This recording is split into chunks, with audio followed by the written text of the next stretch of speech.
Boa noite a todos e a todas. Bom dia, boa tarde, boa noite aos internautas que irão assistir essa palestra pelo YouTube. Queridos irmãos do Centro Espírita Caminhando para Jesus, vamos iniciar os nossos trabalhos da noite de hoje, pedindo ao nosso irmão Rogério para fazer a prece inicial.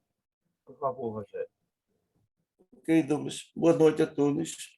Vamos rezar a oração que Jesus nos ensinou. Pai nosso que estás nos céus, santificado seja o vosso nome. Venha a nós o vosso reino e seja feita a vossa vontade, aqui na terra como no céu. O pão nosso de cada dia nos dai hoje. Perdoai as nossas ofensas, assim como nós perdoamos a quem nos tem ofendido. Não nos deixeis cair em tentação, mas nos livrai-nos do mal. Deus, nosso Pai, pedimos permissão também que o Senhor agora nos ilumine, para que a gente possa aprender. Ilumine Carlos Otávio, para que ele seja bem assistido e tenha ideias boas para nos passar com esse tema tão importante, que é intrínseco a qualquer pessoa. Jesus, pedimos também a sua ajuda, que o Senhor nos ilumine, e ilumine Carlos, para que a gente possa aprender com ele essas informações tão importantes que faz parte da nossa vida. E assim eu passo a palavra para Douglas, que está dirigindo a palestra na noite de hoje. Assim seja. Então, com essa prece, pedimos permissão ao nosso Pai amado, ao nosso querido Mestre e Irmão Jesus e à espiritualidade da nossa casa, para iniciarmos a palestra da noite de hoje. Bom, ainda em comemoração aos 70 anos de vida, 70 anos de luz, 70 anos do pão espiritual do Centro Espírita Caminhando para Jesus, estamos recebendo em nossa casa, para a palestra de hoje, Carlos Otávio, do Núcleo Espírita Jesus no Lar, que irá tratar de um tema que para algumas pessoas é polêmico, a morte. A palestra tem como título Morreu? Acabou? Irá ter dúvidas sobre a ótica da doutrina espírita sobre este assunto, que para alguns é de incertezas, para outros que tudo se acaba com a morte do corpo físico, e para nós espíritas é apenas uma passagem entre as nossas inúmeras reencarnações. Discutir essa passagem da vida material para a vida espiritual leva as pessoas a terem medo da morte. Sabemos que várias religiões são espiritualistas e outras até mesmo reencarnacionistas. Por que então temem o pós-morte? Talvez por falta de conhecimento adequado.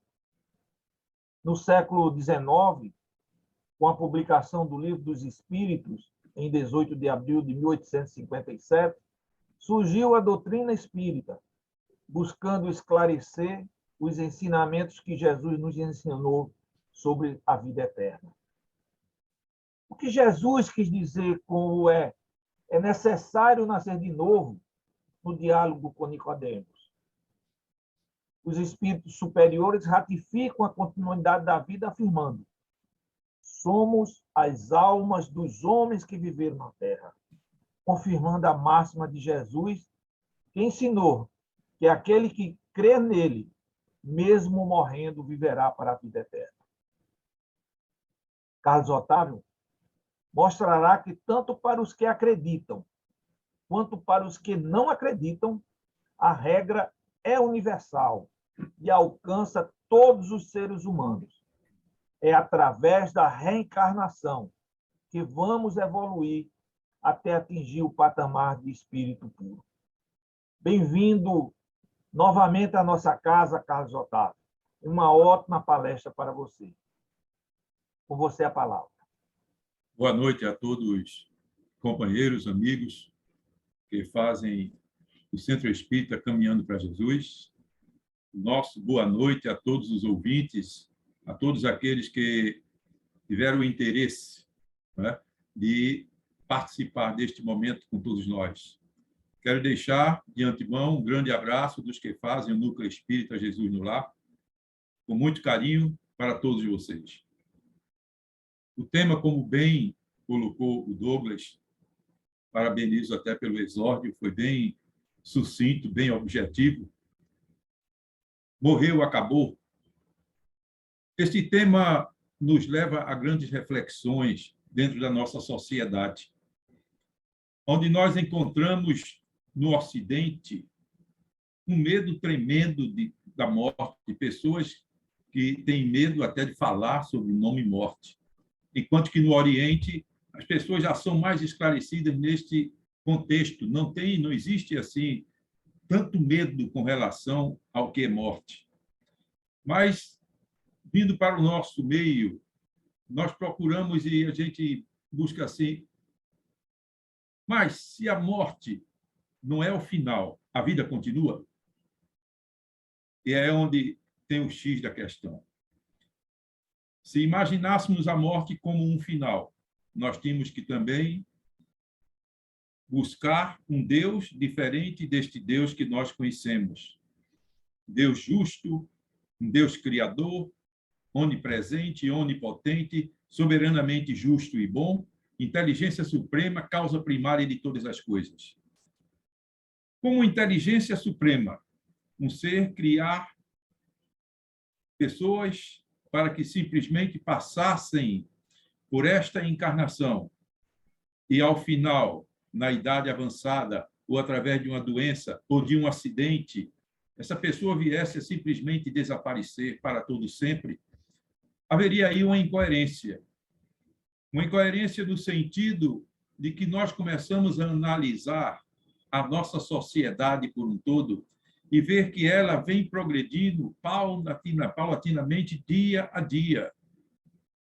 O homem antigo, o homem da idade moderna, o homem hoje, no século XXI, a modernidade, os equipamentos e tudo que vem surgindo. Aí eu faria a pergunta, se fosse me permitido, se Deus nos colocasse um final no dia da morte ou do desencarne, Senhor, por que tu me destes a capacidade de ter luz elétrica, de ter um computador, um telefone que eu possa me comunicar à distância com as pessoas, um telefone portátil, enquanto que aqueles que viveram lá no século, o ano 1000, 1200, 1300, não tinham nem mesmo um automóvel para passar, não tinham um ônibus para caminhar, para sair de uma cidade para outra, tinham que ir a pé, ou a cavalo, ou de camelo, de qualquer coisa desta. E o que Deus iria nos responder? Eu quis que as pessoas fossem diferentes, e nesse sentido a gente raciocinando, a vida continua.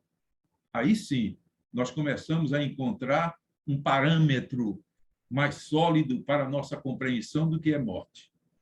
A morte não acaba com a vida.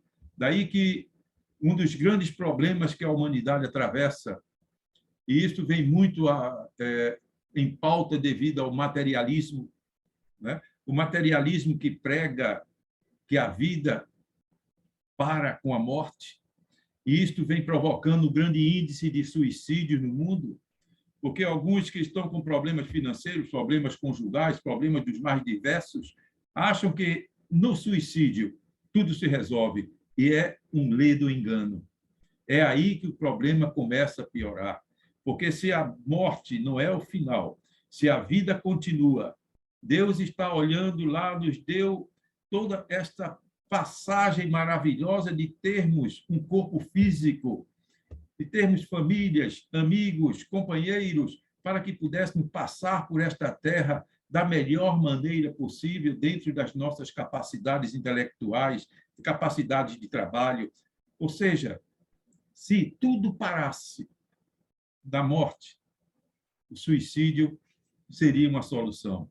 Mas nós temos a sensação e a compreensão certeza absoluta de que a vida continua, porque quando olhamos o próprio Cristo que falando que é necessário nascer de novo, As pessoas, às vezes, confundem nascer de novo com nascer nas águas, essas coisas, e aí a gente teria que adentrar pela questão do batismo, essas coisas todas, que, na realidade, sucintamente, o batismo é no momento em que eu oro, que eu me entrego, que eu clamo a Deus as suas bênçãos, e não a questão de uma água, disso ou daquilo outro. Mas, gente, voltando para o tema, a questão do materialismo, ela veio muito o quê? Através da superstição, dos dogmas que foram implantados, da próprio questionamento da igreja, principalmente a igreja de Roma, que é quem começou tudo isso, com relação à ciência. Então, todas aquelas pessoas que estudavam, ou que estudam, que pesquisam, que pesquisaram, eles chegam à conclusão ímpar. Bem, se o que o sacerdote está dizendo é uma realidade, a ciência seria uma mentira. Mas a ciência prova matematicamente que 2 e 2 é 4.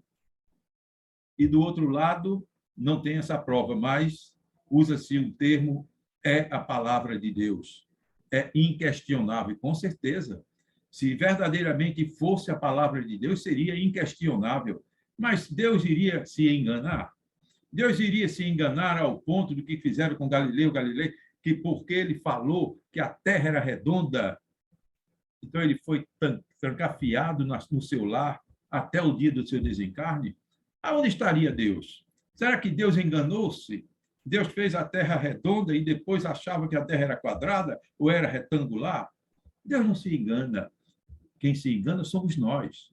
E é por isso que é necessário ter esse esclarecimento, né? Que a doutrina espírita queira se arvorar de religião do futuro, religião melhor, não existe. A doutrina espírita, ela não vem com este termo de sou a melhor, mas, pelo contrário, ela vem para trazer um esclarecimento, não só para nós, mas para todos aqueles que nos ouvem, que jamais veio na doutrina a vontade de querer converter A ou converter B.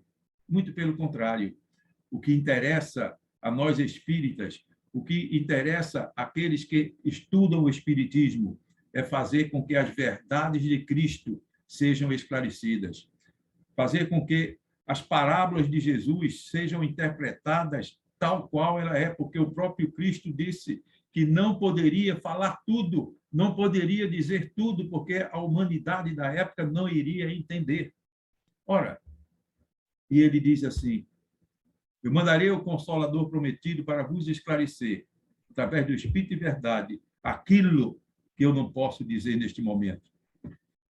Paulo de Tarso, nas suas prédicas, ele era muito sucinto quando ele dizia que existe corpo espiritual e corpo material.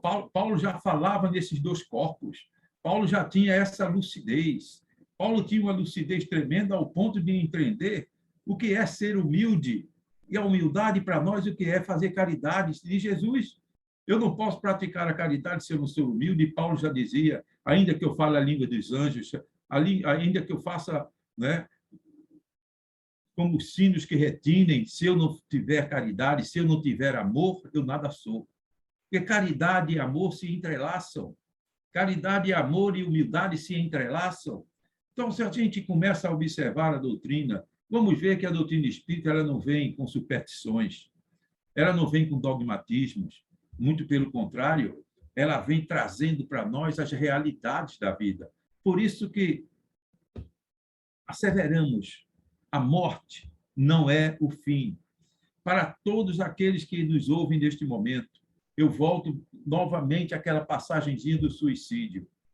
É uma das piores coisas que a criatura pode fazer com a sua vida. Porque Deus te deu um corpo físico para que possa ser conservado.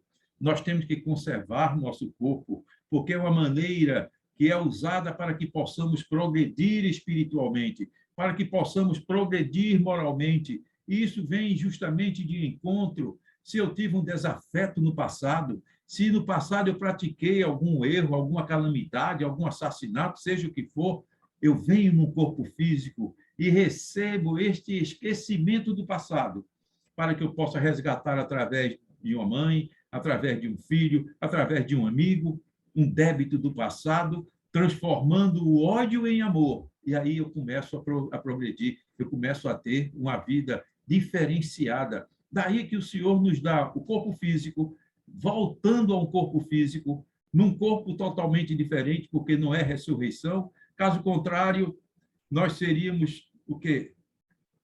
Um corpo que não se decompõe. Aí a ciência vem e prova. Vamos só pelo lado científico. A ciência comprova que existe uma decomposição, que o corpo fluidicamente ele se junta a outros fluidos. Então, qual seria? Eu até brinco, às vezes, eu digo, já imaginou, assim, num local onde alguém, né, foi colocado ali os despojos do corpo físico, e aquele corpo se decompôs, e ali aquele capinzinho que estava ali ao redor, né, já tomou aquele adubozinho que foi fornecido por aquele corpo que entrou em decomposição. Aí vem uma vaquinha, a vaquinha foi lá e comeu aquela graminha, e aí sucessivamente vai passando, daqui a pouco as pessoas estão tomando o leite da vaca, depois estão comendo a carne da vaca. Aí eu pergunto, e na ressurreição, como é que ia ser isso aí? Ia juntar tudo isto como? É impossível. Cientificamente, a própria ciência diz é impossível. Então é isso que a doutrina diz, é um outro corpo para que possamos retornar e buscar a nossa melhora moral. E daí o esquecimento do passado. Eu já vi muitas pessoas chegam assim e dizem, mas e por que eu não me lembro? Se eu me lembrasse, seria mais fácil. É um engano nosso. Na sabedoria de Deus, ela é inquestionável. Deus, na sua sabedoria, ele jamais ia deixar que nós nos lembrássemos do passado. Vamos imaginar uma coisa. Eu tenho um filho querido, filho único. Ah, mas como eu adoro aquele filho. Eu tenho um amor tremendo por ele. Mas se eu tivesse a lembrança do passado, eu ia ver ali num verdugo aquele que me enforcou em algum lugar porque eu preguei isto, eu preguei aquela religião. Será que eu iria olhar para aquela criança com o mesmo amor que eu estava olhando naquele momento? Logicamente que não. E assim vice-versa. O filho olhasse para o pai e visse ali aquele inimigo do passado, aquele perseguidor, aquele homem que estuprava, que matava, que fazia, acontecia. Será que essa criança iria ter aquele amor por nós? Logicamente que não. Aí está a sabedoria de Deus. É esta compreensão que nós aprendemos com a doutrina espírita. Por isso que eu gosto sempre de falar e refalar. Não estamos dizendo que somos os melhores do mundo, porque não somos. Muito pelo contrário. Já dizia Chico Xavier, quando perguntava, Chico, você tem uma evolução grande, você é um grande médico. Ele disse, não, eu sou um simples cisco. É isso aí. Nós não temos que nos arvorar de ser melhor. Essa questão de orgulho, de vaidade, isso aí deixa de lado. O que nós temos a vontade de fazer é de crescer moralmente. É este crescimento que nos leva a crescer. Quando a gente vê essas superstições, quando nós vemos o evangelho de Cristo durante séculos, foi arquivado. Durante séculos, as pessoas eram proibidas de ter acesso às escrituras. Durante séculos, até mesmo alguns sacerdotes não tinham acesso a toda a escritura. Era limitado para eles. Só o clero, aquele clero maior, é que poderia ter acesso. Aí ficava aquela pergunta, por quê? Porque se é a verdade, se é a palavra de Deus, se é um ensinamento para a sociedade, por que esconder? Só se esconde aquilo que você não quer que seja visto, para não desfazer algo que você está falando, algo que você está levando. É como se nós estivéssemos hoje aqui na doutrina espírita e começássemos a esconder a reencarnação, a esconder a evolução moral. Ah, mas por que eu vou esconder? Não, porque tem pessoas que não acreditam. Não é por aí. Eu tenho que expor, porque um dia aquela semente vai brotar, porque ninguém, mas ninguém neste mundo vai ficar para todo sempre neste corpo físico. Nós vamos ter que deixar o corpo e retornar. O porquê acontece de nos encontrarmos em alguns lugares e alguém passa por nós e a gente sente uma simpatia por aquela pessoa. É aquilo, digamos assim, é um amor à primeira vista, você se dá bem, você se sente bem em olhar para aquela pessoa, você se completa, diz, nossa, gente, como essa pessoa aí vem, não é, com essa energia boa, enquanto que outros passam por nós, chega a nos dar um arrepio. Débitos do passado, por reencontros do passado que não são bem-vindos, nós sentimos. E por que esse sentimento? Se tivéssemos só nascer, morrer, desaparecer, ou morrer e ir para o inferno, ou morrer e ir para o céu, e ali ficar aguardando o dia do juízo final. O juízo final está na nossa mente. É na nossa mente que nós somos os nossos próprios juízes. Deus nos dá essa benéfice de eu posso ser o meu juiz. Como assim? Eu vou avaliar a minha vida. Quais são os meus sentimentos? Como é que eu me comporto perante o meu próximo? Por que é que eu tenho uma repulsa para com alguém? Eu examino essa repulsa e procuro vencê-la. Como dizia Jesus, ama ao teu próximo como a ti mesmo. Como é que podemos amar ao próximo como a nós mesmos se nos degladiássemos como religiões, como já aconteceu no passado, onde uma religião perseguia as pessoas porque eram hereges, mas hereges porque não seguiam a sua doutrina, hereges porque não seguiam os seus dogmas, então essas criaturas eram condenadas. Então, onde está o amor ao próximo que Jesus pregou? Onde está? Perdoa aos teus inimigos. Onde está? Quer dizer, foi escondido, mas aconteceu um fato muito interessante que eu vejo nessa intolerância clerical. É de uma pessoa que eu tenho uma admiração grande por ele, já, logicamente, não conheci, né? Lá dos anos 1300, 1400, Martinho Lutero. Quando se fala em Martinho Lutero, as pessoas levam logo, não, mas porque o protestante, porque o evangélico. Nossa, todas as religiões, elas que seguem Cristo, elas têm um porquê, elas têm um ensinamento, elas estão ajudando, elas estão participando do cristianismo para a evolução da humanidade. Quando eu falo em Martinho Lutero, eu não estou aqui querendo, né, jogar confete se é esta ou aquela igreja é melhor ou pior. Será que é melhor a católica? Será que é melhor a protestante? Não, não estamos julgando isso. Eu quero falar do homem Martinho Lutero, que, na minha visão e na visão de muitos, foi um espírito que reencarnou com uma grande missão. A missão de combater, ele que foi um monge, ele combateu o clero da Igreja Romana. Na hora que ele se indispôs com alguns dogmas, que ele se indispôs com as vendas das indulgências, e como ele se indispôs com tudo isso, ele é afastado da igreja, ele é, como se diz assim, é deposto para fora da igreja, e foi aí que ele começou a traduzir as escrituras para o alemão, e dessa tradução ele foi disseminando pelo mundo para que a humanidade tivesse o acesso que temos hoje. Inclusive, nós espíritas devemos a Martinho Lutero essa abertura para que pudéssemos ter o acesso às escrituras, ter o acesso a tudo aquilo que Jesus deixou para nós, aquilo que Jesus não deixou escondido, muitas coisas deixou como parábolas. Então, este homem é um espírito que veio designado para dar um basta. É aquela questão que Deus diz assim, eu vou mandar você ir lá, dar um choque neste momento aí, para que a humanidade por um todo possa entender, ela possa compreender o que é que Jesus veio fazer aqui. Porque se Jesus tivesse vindo aqui ao nosso meio, simplesmente para caminhar 33 anos, dos quais 3 anos levando a mensagem de amor, de paz, de tolerância, para depois ser crucificado. Será que isto era suficiente para um espírito magnífico da estirpe do Cristo? Logicamente que não.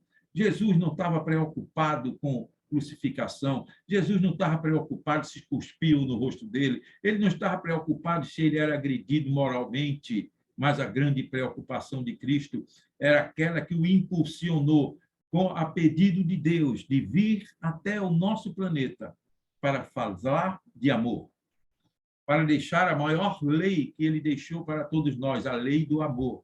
Muitas pessoas interpretam a lei do amor como amor conjugal, amor filial, amor paternal. A lei do amor é muito mais abrangente. A lei do amor é quando eu olho para o meu semelhante e eu vejo ali um irmão em Cristo. Seja ele pobre, seja ele rico, mas é aquele momento em que nós nos colocamos em igualdade de condições. O sangue de um nobre, o sangue de um rei é igual ao sangue de um plebeu. Não existe diferença. Não existe a diferença nos corpos, a diferença está no espírito. E muitas vezes o espírito daquele rapaz, daquela mocinha que está ali pedindo uma esmola, ele é muito mais nobre, ele é muito mais evoluído do que justamente alguém que está no alto clero de uma determinada igreja se achando o maior, se achando um próprio Deus, como acontecia muito na humanidade antigamente, no Egito. Muitos dos faraós se achavam, se denominavam como deuses, e na realidade nós sabemos que só existe um Deus. Não existe vários deuses, mas um só. Então, gente, a reencarnação. Tem pessoas que dizem, eu não acredito. Problema, não tem problema nenhum, é o livre-arbítrio de cada um. Cada um acredita ou não acredita. Agora, o que vai ter que acontecer um dia vai. Então, não temos que... A doutrina espírita não tem essa preocupação de botar na cabeça de ninguém, você tem que aceitar a reencarnação. Muito pelo contrário, você aceita aquilo que está no teu coração. Você acha que não é? Acha que é uma invenção? Tudo bem que você fique com a invenção, mas tenha certeza de uma coisa que eu vou te dizer. Um dia você descobre a verdade. Porque um dia você vai desencarnar. E um dia você vai acordar no outro lado e vai ver que a vida continuou. E você vai ver que você continuará a ser a mesma pessoa, com os mesmos pensamentos, com os mesmos defeitos, com as mesmas virtudes que você transitou pelo planeta Terra.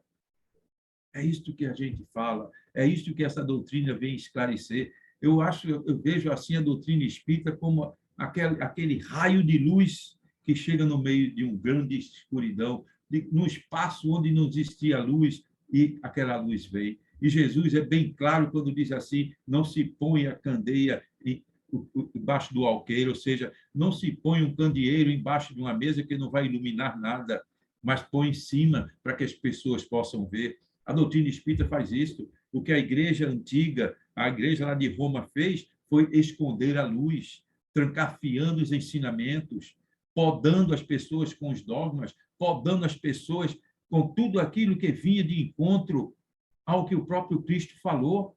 O Cristo foi aberto. Cristo transitava por todos os lugares, no meio de prostitutas, no meio de leprosos, de homens ricos, homens pobres, não interessava para Jesus. O que interessava para ele era levar a mensagem de paz e de amor. E a gente começa a ver esse grande serviço prestado por esse espírito de Lutero. Ele prestou este grande serviço à humanidade. Ele fundou uma religião, ou fundaram a religião através daquilo que ele propagou, daquilo que ele passou. Logicamente que a humanidade, infelizmente, ainda temos esses defeitos, todos nós. Queremos sempre ser aquele que vai aparecer, aquele que vai ter mais. Isso aí foi que disseminou pelo mundo a quantidade de igrejas que nós encontramos hoje. Hoje tem igreja com todos os nomes que possamos imaginar. Não existe mais uma denominação A, uma denominação B, porque aquelas tradicionais ficam fazendo a sua mensagem, levando sua mensagem, levando um evangelho, enquanto que outros não estão levando o evangelho, não estão levando mensagem nenhuma, estão pensando só em ganhar dinheiro, estão pensando só nos poderes materiais. E, em cima disto, vem o Cristo falando da sua humildade. É que vem Jesus quando fala daquela moça que vai ao gasofilácio, aquela senhora, que vários homens ricos de posse vão lá e depositam o dinheiro, depositam as suas quantias fabulosas, e ela vem com a sua moedinha e deposita, e o apóstolo pergunta, Senhor, quem deu mais? Ele disse, ela, porque ela deu daquilo que iria lhe fazer falta. Ela deu aquela moedinha final que ela tinha, mas ela depositou, enquanto muitos só fazem uma caridade, só fazem algo para aparecer. Então, o Martinho Lutero, eu voltei a ele porque nós gostamos, né, de valorizar, de dar ênfase de mostrar esses espíritos que vieram com uma determinada função e cumpriram sua função. Se posteriormente a eles desvirtuaram para um lado, desvirtuaram para outro, várias seitas se fundaram, várias isso, aí não interessa. O que interessa é o que ele fez. Ele combateu e ele fez com que as escrituras fossem colocadas nas mãos de todo aquele que quiser aprender, de todo aquele que quiser ouvir falar verdadeiramente de Jesus. E aí vem o Consolador prometido. Jesus disse, um dia te mandarei o Consolador prometido. Este Consolador, nós encontramos a base sólida dele aonde? Na doutrina espírita. Porque o que é que o Consolador veio fazer? Após as pessoas desencarnarem, se elas não morrem, quer dizer, morrem, mas não é para todo sempre, não é o acabou, mas a vida continua.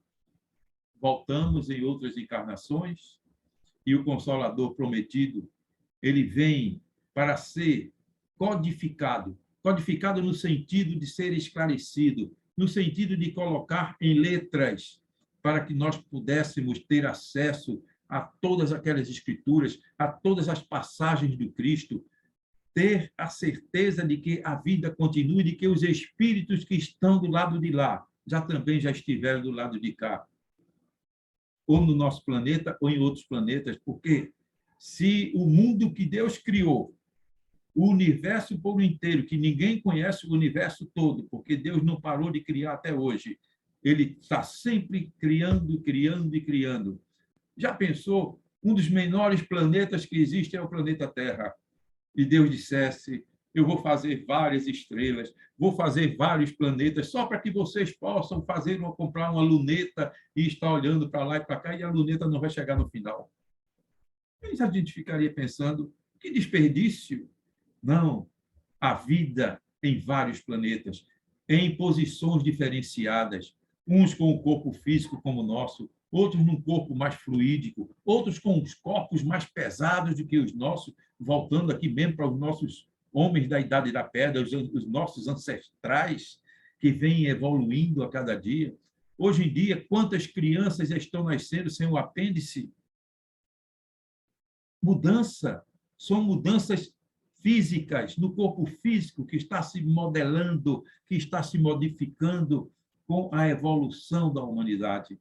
Imagina a evolução do espírito, que o espírito é o ser pensante. Quando nós desencarnamos, nós não deixamos de pensar, continuamos pensando. André Luiz, no livro Mensageiros, no capítulo 22, tem uma passagem de André Luiz que é até assim, meio chocante, digamos assim, no sentido chocante, onde ele diz que chegou num determinado local, estava lá um dos mentores, tomando conta de um grande galpão. Para termos ideia do galpão, segundo André Luiz, ele tem só de comprimento 3 quilômetros, está lá no livro Mensageiro, no capítulo 22, e ali estava lá os que dormem. E André perguntou a ele, o que significa isso, os que dormem? E ele disse, está aqui, aí mostrou lá na tábua, né? Naquele lugar ali onde ele guardava todas as entradas, todas as saídas, estavam ali 1980 espíritos dormindo sono profundo. E André pergunta, o porquê disso tudo?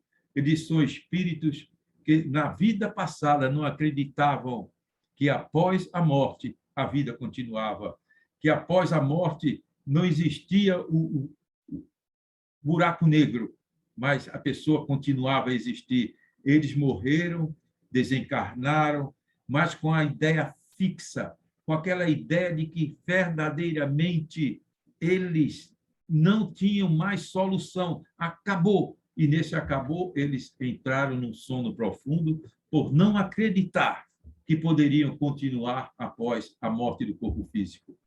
E é isto que faz com que eles entrem nesse sono profundo e ali ficam dezenas de anos, centenas de anos, porque Deus nos deu algo muito maravilhoso, que é o livre-arbítrio. Eu posso escolher a minha religião, eu posso escolher acreditar ou não na reencarnação, eu posso escolher se eu vou passar por um determinado problema, se eu vou evoluir, se eu vou me reformar, se eu vou moralmente buscar algo melhor para mim ou não. É um direito de cada um, livre-arbítrio. Agora, planta, colhe, não tem como. O plantio é livre, a colheita é obrigatória. Eu não vou colher nada do que meu filho plantar, do que meu pai plantou. Eu colho aquilo que eu plantei. Então, eu tenho que buscar jogar as sementes, aquelas sementes que possam verdadeiramente germinar, que elas possam me dar algo de melhor. E é assim que a vida vai continuando. Daí que, quando André Luiz faz essa pergunta, o mentor esclarece para ele, esses espíritos, eles tiveram na morte física, ou seja, na desencarnação, este grande choque. Ao se verem no outro lado, eles entraram no sono profundo. E, de repente, André Luiz diz que entra ali 80 passistas. E ele ficou admirado, 80 passistas adentrando naquele galpão.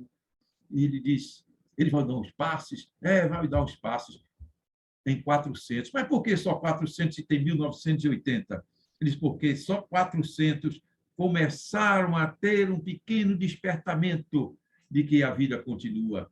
E como eles estão tendo esse pequeno despertamento, os passes são justamente para tirar aqueles fluidos mais pesados, é aquele passe energético, como se fosse uma transfusão de sangue, mas é uma transfusão fluídica, onde vai tirando daquela criaturazinha aquelas mazelas e ele vai tendo um despertar para a vida, para entender que não houve a morte, mas que ele continua sendo a pessoa que ele é, a personalidade que ele tem, ele continua tendo as suas crenças ou descrenças, mas vai ter oportunidade de evoluir, oportunidade de crescer.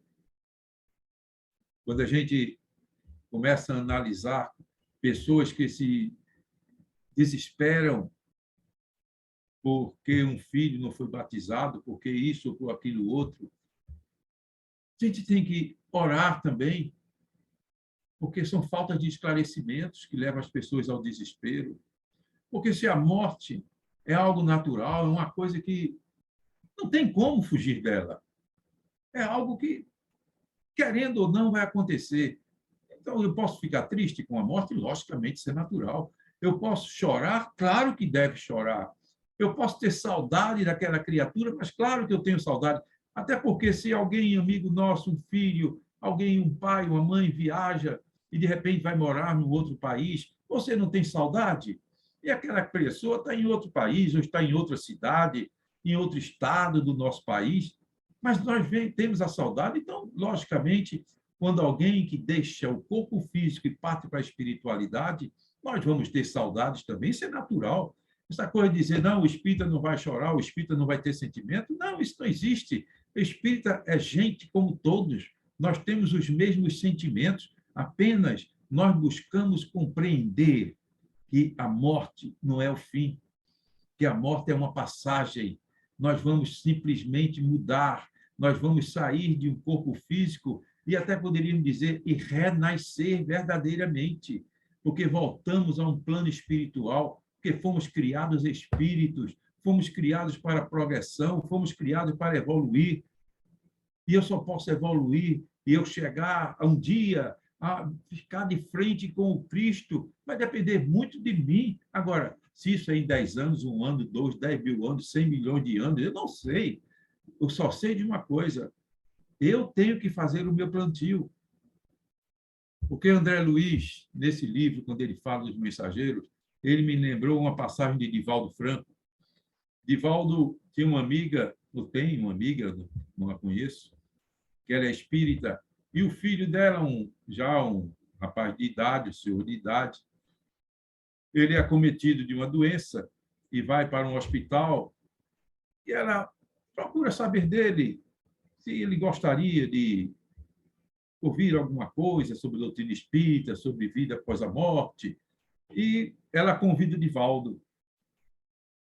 Divaldo adentra, né, ali naquele hospital, e o rapaz, quando vê Divaldo ali dentro do seu apartamento, ele fica eufórico. Divaldo, Divaldo, você veio me visitar. E Divaldo, com aquela voz mansa, aí disse para ele, filho, eu vim lhe visitar aqui. Ele disse, Divaldo, você por acaso teria um evangelho no lar? Divaldo, sim. Para todos os lugares que eu vou, eu levo alguns exemplares do Evangelho do Lar. Você poderia me dar um? Divaldo, pois não. Abriu a sua pasta, pegou um evangelho, entregou para ele, disse: ô, Divaldo, lê uma mensagem. Disse: não, mas você mesmo pode ler, abra aí o evangelho aleatoriamente. Ele: não, mas eu gostaria que você fizesse, porque, olha, eu vou lhe ser sincero. Aí ele começou a se confessar, assim, confessar no sentido de falar, né? E conversando. E disse: eu sou uma pessoa tão boa. Você não imagina, Divaldo, o bem que eu quero às pessoas. Olha, eu não tenho defeito. Eu não sei porque essa doença veio para mim, porque eu sou alguém assim fantástico. Eu me considero um homem maravilhoso. Aí Divaldo disse: tudo bem, vamos então. Você acredita no Evangelho de Cristo? Ah, logicamente que eu acredito. Aí Divaldo abre aleatoriamente e caiu aonde? Capítulo 5 do Evangelho segundo o Espiritismo, item 22. Se fosse um homem de bem, teria morrido. O rapaz parou. Aí Divaldo disse: é a mensagem. Nós não podemos dizer eu sou um homem de bem. Por quê? O que é que acontece com um homem de bem teria morrido? É o que acontece muitas vezes, o Evangelho vem nos narrando e exemplificando. Às vezes, no meio da nossa vizinhança, tem alguém que é bruto, ignorante, né? E aquela pessoa, do outro lado, na casa vizinha, nossa, um doce de criatura, prestativa, amorosa, cuidadosa com a família, cuidadosa com os amigos. E essa criaturazinha desencarna. Aí logo se diz: olha aí, quem devia ter morrido era fulano, que não vale nada, é um cachaceiro, ele é isso, é aquilo, aquilo outro. Mas Deus, na sua sabedoria, justamente, por que aquele homem bom? Por que aquele homem que zelador da família, zelador de todos aqueles que o circundavam, né? Independente de sua religião, mas ele transbordava amor, ele passava amor para as pessoas dentro do Evangelho de Cristo, falando da mensagem de Jesus, ensinando, né, as mensagens de transformação de cada ser humano. E aquela criaturazinha tem um desencarne, pode ter vindo até através de uma doença mais perigosa, de outra menos perigosa, de uma mais agressiva, de outra menos agressiva. Por que essa criatura tão boa teve essa doença? Só a reencarnação pode explicar. Qual o débito que ele tinha com o passado? Por que veio aquela doença, aquela dor até ele, para que ele pudesse ter, nos seus momentos de dores, de sofrimento, um encontro maior com Deus? Porque muitas vezes, quando alguém se encontra hospitalizado, é que se lembra de Deus, enquanto que outros não têm Deus no coração, falam de Deus o tempo todo, e vem o mesmo problema, vem uma doença, vem um sofrimento. Por quê? Essa criaturazinha, só a reencarnação pode dizer: algum débito ele tinha e está cumprindo com as suas dores, sentindo talvez as dores que ele provocou em outras pessoas, e aquela dor vai fazer com que ele saia purificado, que ele vá para um lugar maravilhoso, que ele seja muito bem recebido no plano espiritual, porque cumpriu com a sua mensagem, foi um pregador de Cristo, levava a mensagem de Jesus, atravessou um problema de dores, de doença, de sofrimentos, mas sem se lastimar, sem maldizer o nome do Pai, mas agradecendo sempre através da oração, através de um conselho para com a família. Enquanto que outros se desesperam, outros ficam totalmente indignados porque não aceitam aquela morte. Mas, quando a gente olha, vamos compreendendo e entendendo que, como esta vida continua, se fosse um homem de bem, teria morrido. Podemos imaginar, diz aí o Evangelho, até nos ensina isto, 5 pessoas dentro de um presídio, dentro de uma cela, de uma prisão, mas um chega ao dia da sua libertação. Tem 5, mais um chegou o dia em que o juiz decretou que ele poderia ser liberto, porque já cumpriu a sua pena. Ah, já passou tantos anos na cadeia, ele já pode ser libertado. Se Deus fosse injusto e fosse o juiz, diria o quê? Não, deixa ele lá. Deixa ele lá junto com os outros 4, porque só vou liberar no dia que os 5 cumprirem as suas penas. Isso seria uma injustiça? Isso seria uma injustiça até no nosso plano material. Você chegar numa cadeia para fazer uma visita e está ali alguém com toda a documentação e mostrando que a pena dele já foi cumprida, mas não o libertaram. Aí onde entra os direitos humanos e vou reivindicar que aquela criatura seja liberta, porque ela já cumpriu com a sua pena perante a sociedade. E os outros 4 continuam. É assim que é a vida. Nós não podemos julgar, nós não podemos criticar porque Deus levou fulano, porque Deus levou ciclano antecipadamente, porque uma criança em tenra idade, porque uma mãe que estava ali amamentando o filho de repente desencarna. Gente, só Deus tem as explicações plausíveis. E a doutrina espírita, ela vem comungar com essas ideias, mostrando para nós que não devemos ter o desespero. Não devemos achar que Deus não gosta de nós. Deus continua nos amando. Esta questão de dizer que Deus é injusto, que Deus castiga, que Deus não perdoa, isto tudo são criações humanas, criação dos próprios seres humanos, porque Deus não tem esse sentimento de ódio, Deus não tem o sentimento do ciúme, Deus não tem o sentimento da inveja, Deus não tem o sentimento da mágoa. E, logicamente, se eu não tenho este sentimento, eu não me sinto ofendido. Nós, humanos, que já progredimos em alguma coisa, como digamos assim, que eu já progredi com relação às pessoas quando me ofendem. E se aquilo ali já é algo que entra nos meus ouvidos e passa simplesmente, eu não vou ficar ofendido com quem me ofendeu. Pelo contrário, eu vou dar um sorriso e vou tentar orar para aquelas pessoas. Aí a gente diz, mas isso aí é muito difícil. E, logicamente, Jesus não disse que a nossa passagem por aqui seria um mar de rosas, mas o que ele disse é que nós pudéssemos lutar, que nós fôssemos sinceros, que nós fôssemos ordeiros, que nós amássemos o nosso inimigo assim como ele nos ama, que, assim como o amor de Cristo transborda em nós, que nós possamos transbordar de amor. Mas é difícil perdoar o inimigo, ninguém está dizendo que é fácil. Mas é um trabalho que tem que ser feito. É porque talvez aquele inimigo tenha sido um grande amigo no passado, eu não sei, ou eu talvez tenha provocado ele, aquela inimizade. Então, se eu tenho que avaliar tudo isto, é onde nos apegamos à doutrina espírita, nos apegamos a essa codificação que Deus permitiu que Allan Kardec viesse se dedicando, pesquisando através de vários médios. Aí pensa, mas eu não acredito em mediunidade, a mediunidade está presente no mundo desde que o mundo existe. Como foi que Abraão ouviu uma mensagem dizendo que ele saísse da terra de Ur e fosse para a terra prometida? Como é que ele ouviu isto? Mediunicamente, um espírito, diz, o Espírito de Deus, mas um espírito evoluído, um espírito iluminado, falou para que ele saísse dali, para dar uma demonstração de fé.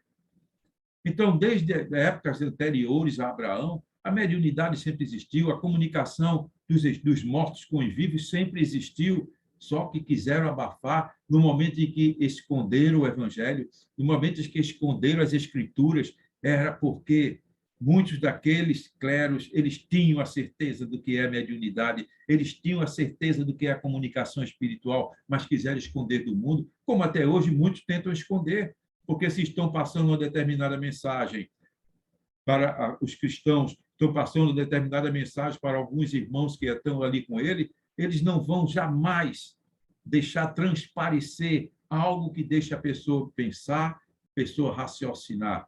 É isso que a doutrina faz conosco. Ela nos dá a condição, a doutrina espírita, de ler, entender e questionar. A doutrina espírita ela não é inquestionável. Nós podemos, em reuniões, juntos com os amigos, dentro do próprio centro, fazer perguntas e buscar respostas. E quando não sabemos, somos sinceros e dizer, eu não sei.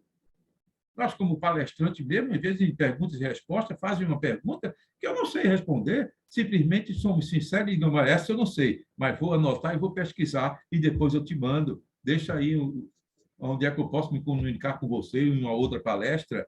Mas a vontade de aprender a vontade de buscar, isso é liberado pela doutrina espírita. Ninguém é escondido de falar. Todos nós temos a oportunidade.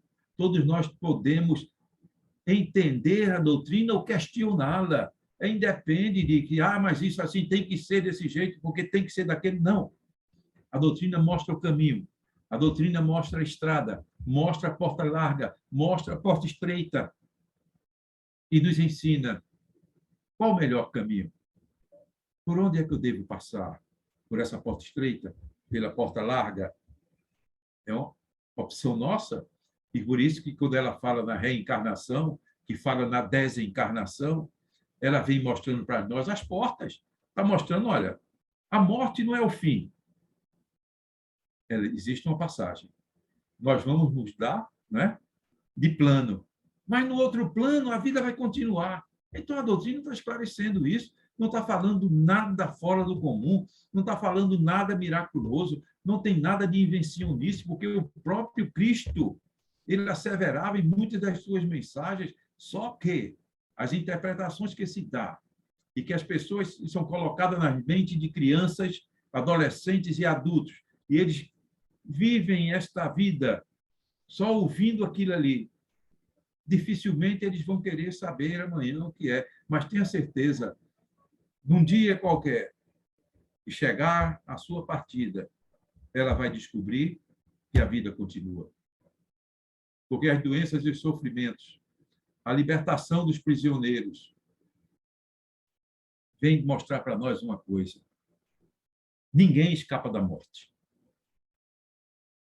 Eu, pelo menos, não conheço ninguém que esteja hoje com 200, 300 anos. Eu não conheço. Porque todos partem. Não tem nenhum. Pode ser da religião que for. Vai partir. Vai para outro mundo.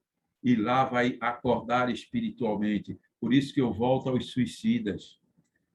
Muitas vezes as pessoas, em alguns lugares, né, não oram pelos suicidas. Não oram pelas pessoas que morreram, porque se elas não tiverem sido, né, entregues, né, batizadas dentro de determinada igreja. Gente, o suicida é um espírito que necessita muito de oração. E o melhor telefone, a melhor comunicação que nós temos para com Deus é através da oração.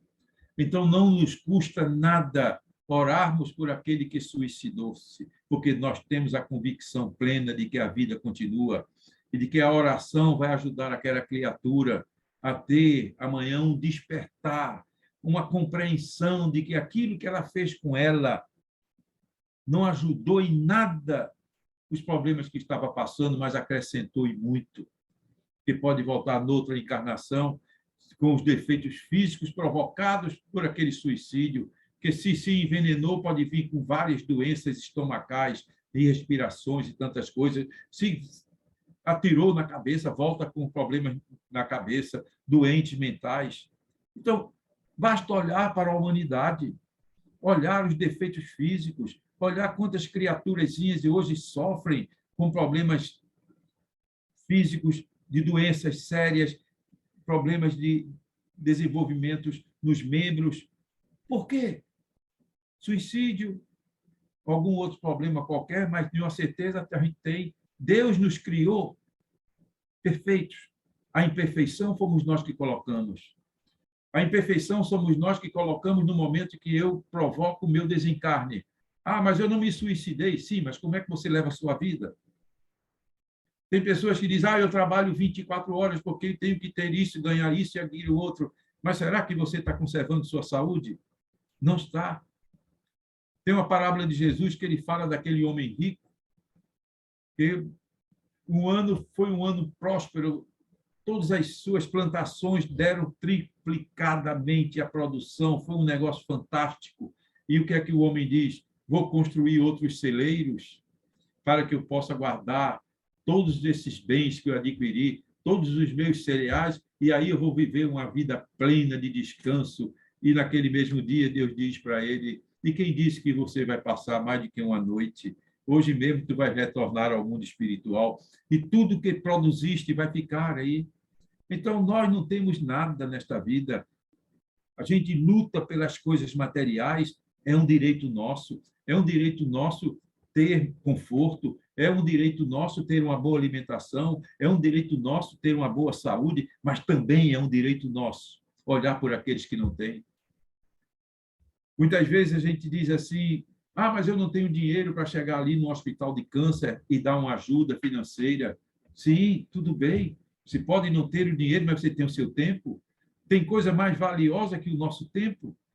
Eu tirar 1 hora por semana da minha vida para entrar dentro de um hospital desse e ajudar, conversar. Não é chegar lá para a pessoa e querer que ela venha a ser espírita ou venha a ser isto ou aquilo outro. Não. É conversar. Conversar como amigo, contar uma história, fazer com que aquela criaturazinha possa dar um sorriso. Eu tive uma época com um grande amigo nosso no Hospital do Câncer, isso já faz alguns anos, acho uns 20, 30 e tantos anos, e fomos na área dos indigentes, e tinha um senhor que veio do interior de Pernambuco, totalmente despido, que ele não tinha uma roupa, e o hospital também estava carente de materiais, ele não tinha mais lençóis, a quantidade era grande de pessoas e as doações muito poucas. E aquele homem, quando nos viu entrando, ele ficou envergonhado e ele que tentava se cobrir. E nós perguntamos ali o que é que está acontecendo, por que ele está assim. Ele não tem roupa, a família deixou ele aqui há não sei quanto tempo e não apareceu mais. Então, naquele momento, nós compreendemos que uma mensagem, procuramos ali, né, alguma coisa que pudesse dar uma coberta nele para que ele se sentisse melhor, mas o que fez ele se sentir melhor ainda é que o nosso amigo toca violão e ele começou a tocar violão e puxando as músicas do interior de Pernambuco e aquele homem cantarolava, ele se esqueceu da situação dele de corpo físico, mas ele começou a se alegrar espiritualmente. É isso aí. Não levamos verba financeira, não levamos o lençol, mas levamos o amor de Cristo para aquele coraçãozinho que estava ali em sofrimento. É isso que a doutrina quer de nós. É isso que a doutrina espírita passa para nós. Vamos praticar o amor, vamos praticar a caridade. Porque, gente, o que nós vamos levar na vida é a bagagem espiritual. Eu vou levar a minha bagagem. 2 malas nos são entregues no momento em que reencarnamos. Uma, eu coloco as coisas boas, na outra, eu coloco as coisas más. E no dia em que eu desencarnar e colocarem na balança, aquela mala das coisas boas possa estar bem mais pesada, porque, caso contrário, eu vou voltar com outra mala vazia para tentar colocar as coisas boas dentro daquela mala. Porque a vida continua. Eu tenho poucos minutinhos aqui. Eu vou contar só uma história para a gente ir arrematando a palestra. Conta a história que um determinado homem ele fez um pacto com um espírito, né? Coitado, um espírito, digamos, negativo, um espírito que as pessoas chamam das trevas, outros chamam disso, aquilo, outro, mas ele fez um pacto. E o pacto ele dizia assim: se você fizer com que eu seja um homem rico, dentro de tantos anos você pode vir buscar minha alma. E aquele espírito negativo, aquele espírito atrasado, ele acertou e fizeram lá os contratos dele. Isso é uma história, hein, gente? E fizeram aquela história e ele passou o tempo. E esse homem ficou rico. E ele tinha várias casas, vários automóveis, indústria, aquelas coisas todas. 30 anos se passaram, chegou o dia. 7 horas da noite, aquele cidadão que fez o pacto com ele viria buscá-lo. Ele iria morrer naquele dia. Quando ele soube, ele fala com a mulher, explica para a esposa dele a dificuldade e sai na carreira e diz: olha, se ele me procurar, diz que eu não estou. E ele foi se esconder em algum outro lugar. Quando a criatura bate na porta e pergunta: fulano, se ele não está. A senhora é o quê? Eu sou a esposa dele. Mas ele tem um contrato comigo, a senhora não sabe do contrato? Ele disse: eu sei do contrato, mas ele saiu, acho que ele não volta hoje, não. E o cidadão espera ali um pouquinho, né, que se chamava a morte, e diz assim: amanhã, 7 da manhã eu chego, ele deve ir dormir à noite aqui em casa, na sua casa, direitinho, e de manhãzinho eu venho buscá-lo. Chega às 7 horas da manhã do outro dia, o homem já tinha passado a perna, tinha caído fora de novo. Ele, mais uma vez, pacientemente disse: olha, eu só tenho 3 dias para cumprir minha obrigação. Diga a ele que amanhã eu não venho nem às 7 da manhã, nem às 7 da noite. Eu venho lá por volta das 11 horas, porque eu vou ter até a meia-noite para cumprir o meu objetivo. Meu nome é morte. E o cidadão chega em casa, pula pela janela de trás da casa e diz para a mulher: e aí? Aí ela explica para ele que ele ia chegar de 11 horas da noite. Aí diz: só tem uma solução. Vai ter uma festa aqui na outra quadra da nossa rua. É uma festa de carnaval, e vai ser um negócio fantástico lá.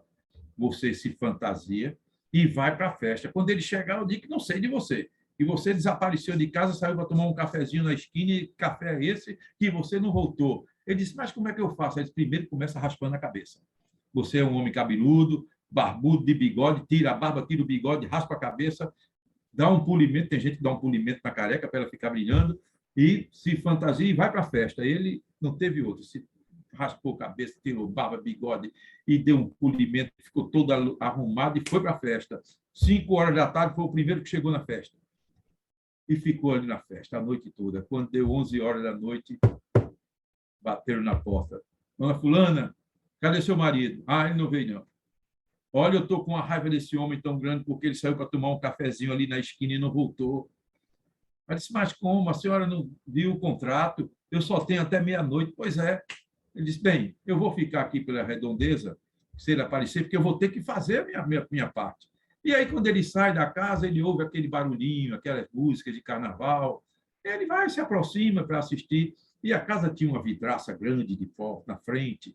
E ele começa a olhar as pessoas pulando aquela brincadeira de carnaval, e pulava, outro para lá, para cá, outro para lá. E tinha um carequinha que era quem mais pulava. Era o mais animado da festa, era o carequinha, para lá e para cá, para lá, e não parava um segundo. Aí ele começa a olhar para o carequinha e pensa assim: disse, já que o homem não apareceu, eu também não vou voltar de mão vazia, não. Vou levar o carequinha. Ou seja, levou ele. Não tem como escapar da morte. A morte é uma realidade. E o plano espiritual é outra realidade. Nós vamos sair daqui um dia do corpo físico e vamos continuar no plano espiritual. Que Deus nos abençoe a todos, que Deus possa colocar dentro dos nossos corações a certeza de que não discutimos religiões. A doutrina espírita não questiona a religião. A doutrina espírita não questiona o direito de ninguém de querer ser isto ou aquilo outro. A doutrina espírita respeita o livre-arbítrio de cada um, assim como Deus respeita o nosso. Deus, que é Pai e que é Criador, ele respeita se eu quero ir para o lado do bom, para o lado do mal, mas um dia ele sabe que todos nós chegaremos a ser um espírito iluminado. Muita paz, muito obrigado por tudo, mas uma boa noite para todos vocês e um grande e fraterno abraço. Nós é que agradecemos, Carlos, por essa palestra tão maravilhosa, tão esclarecedora, que todos nós precisamos meditar sobre esse tema tão importante, e que é a morte, que tantas pessoas fogem, que é algo que nós iremos passar, ou que precisamos passar por ela, como uma forma para podermos evoluir, para podermos, através das múltiplas reencarnações, evoluirmos até atingirmos um grau de perfeição maior. É muito esclarecedor, é muito consolador para todos nós termos essa certeza da continuidade da vida após a morte do corpo material. É muito consolador. Mas vou aproveitar e pedir para você fazer a nossa prece de encerramento, em nome do nosso querido Mestre e Irmão Jesus. Oremos ao Senhor Jesus. Mestre amigo, misericordioso, queremos vos agradecer por mais esta oportunidade que nos deste de estarmos aqui juntos e reunidos em teu nome, para falarmos da tua doutrina de vida eterna, para falarmos das Escrituras, para falarmos do teu amor, da tua sabedoria, da tua busca, para que nenhuma das tuas ovelhas se perca. E são essas ovelhas desgarradas do teu rebanho, que somos cada um de nós, que estamos aqui, Senhor, clamando que tu possas nos dar sempre novas oportunidades, através de novas reencarnações, para que possamos um dia atingir o patamar de espíritos iluminados.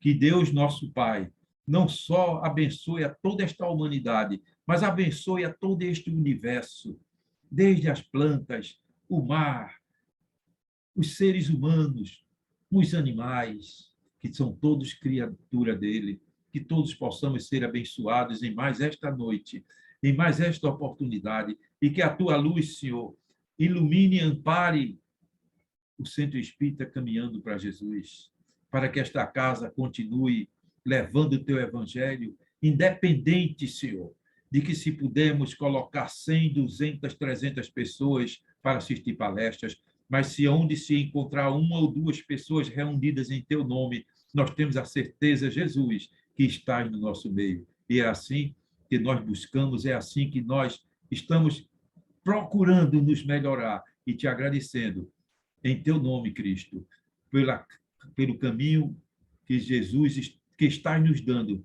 nesta casa, caminhando para Jesus, assim como lá na casa que nós frequentamos, o Núcleo Espírita Jesus do Lar, assim como em todas as casas espíritas, em todas as igrejas, em todas as seitas que falam do teu nome, que todos possamos ser abençoados e iluminados pela tua luz, pelo teu amor. Que assim seja. Que assim seja. Assim, em nome do nosso querido Mestre Jesus, pedimos permissão a Deus, nosso Pai amado, para encerrarmos a palestra da noite de hoje. Que a luz amorosa do Mestre esteja sempre conosco. E aproveitamos para mandar um abraço fraterno a todos que fazem o Núcleo Espírita Jesus no Lar. Um abraço de todos nós aqui do Centro Espírita Caminhando para Jesus. Um abraço de cada um de vocês do Núcleo Espírita Jesus no Lar. Muita paz para todos.